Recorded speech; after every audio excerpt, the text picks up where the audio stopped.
आज हम बात करने वाले हैं गाड़ी के एक ऐसे हीरो की जिसके बिना आज की गाड़ियां बस एक मेटल का डिब्बा हैं। जी हां, हम बात कर रहे हैं ऑटोमोटिव ऑल्टरनेटर की। एक ऐसा हिस्सा जो बहुत जरूरी है पर अक्सर हमारी नजरों से ओझल रहता है। चलिए आज इसकी दुनिया में उतरते हैं।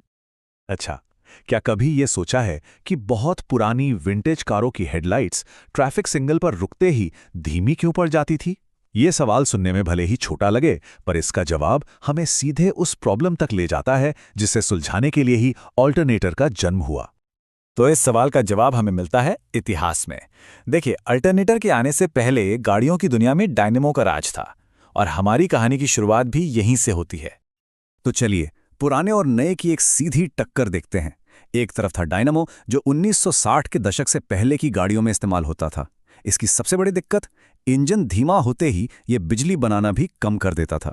नतीजा, हेडलाइट्स धीमी हो जाती थीं।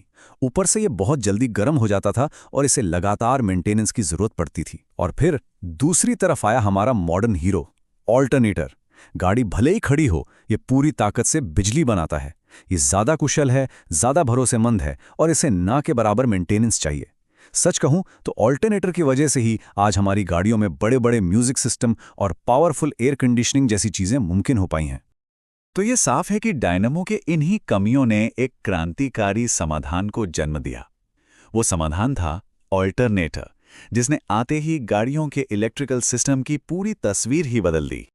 तो ये अल्टरनेटर आखिर है क्या भला? बहुत ही आसान शब्दों में समझिए। ये एक ऐसी मशीन है जो इंजन के घूमने की ताकत यानी मैकेनिकल एनर्जी को लेती है और उसे ऑल्टरनेटिंग करंट या एसी बिजली में बदल देती है। लेकिन गाड़ी के सिस्टम एसी पर नहीं चलते, तो फिर ये उस एसी को डायरेक्ट करंट यानी डीसी में बदलता है, ताकि गाड़ी की बैटरी चार्ज हो सके और सारे इलेक्ट्रॉनिक्स काम कर सकें। ठीक है, थ्योरी तो हो गई। अब जरा इस पावर हाउस के अंदर झांक कर देखते हैं कि आखिर ये बिजली बनाने का जादू होता कैसे है। इस पूरी प्रक्रिया का पहला खिलाड़ी है रोटर।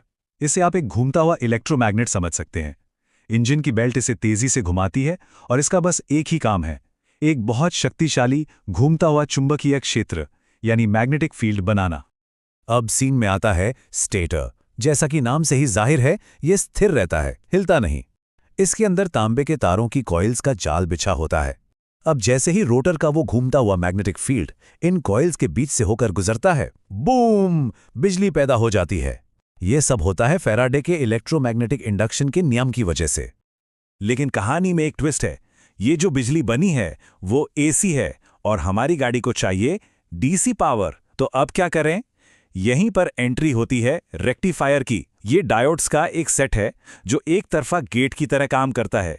ये एसी को अंदर तो आने देता है, लेकिन उसे डीसी बनाकर ही बाहर भेजता है। सिंपल। तो इस पूरी कहानी को अगर हम 4 आसान स्टेप्स में समझें तो ये कुछ ऐसी है। पहला, स्पिन, इंजन बेल्ट से रोटर को घुमाता है। दूसरा, मैग्नेटाइज, रोटर एक घूमता हुआ मैग्नेटिक फील्ड बनाता है। तीसरा, जनरेट, ये मैग्नेटिक फील्ड स्टेटर की कॉइल्स में एसी पावर पैदा करता है। और आखिरी चौथा स्टेप, कन्वर्ट, रेक्टिफायर उस एसी पावर को काम की डीसी पावर में बदल देता है। है ना कमाल की इंजीनियरिंग?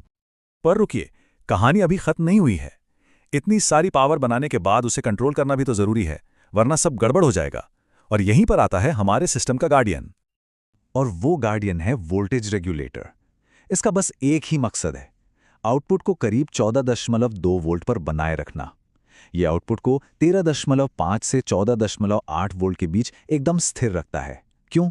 क्योंकि अगर वोल्टेज इससे कम हुआ तो बैटरी चार्ज नहीं होगी, और अगर ज्यादा हो गया तो बैटरी और गाड़ी के सारे महंगे इलेक्ट्रॉनिक्स खराब हो सकते हैं। तो ये बहुत ही जरूरी काम करता है।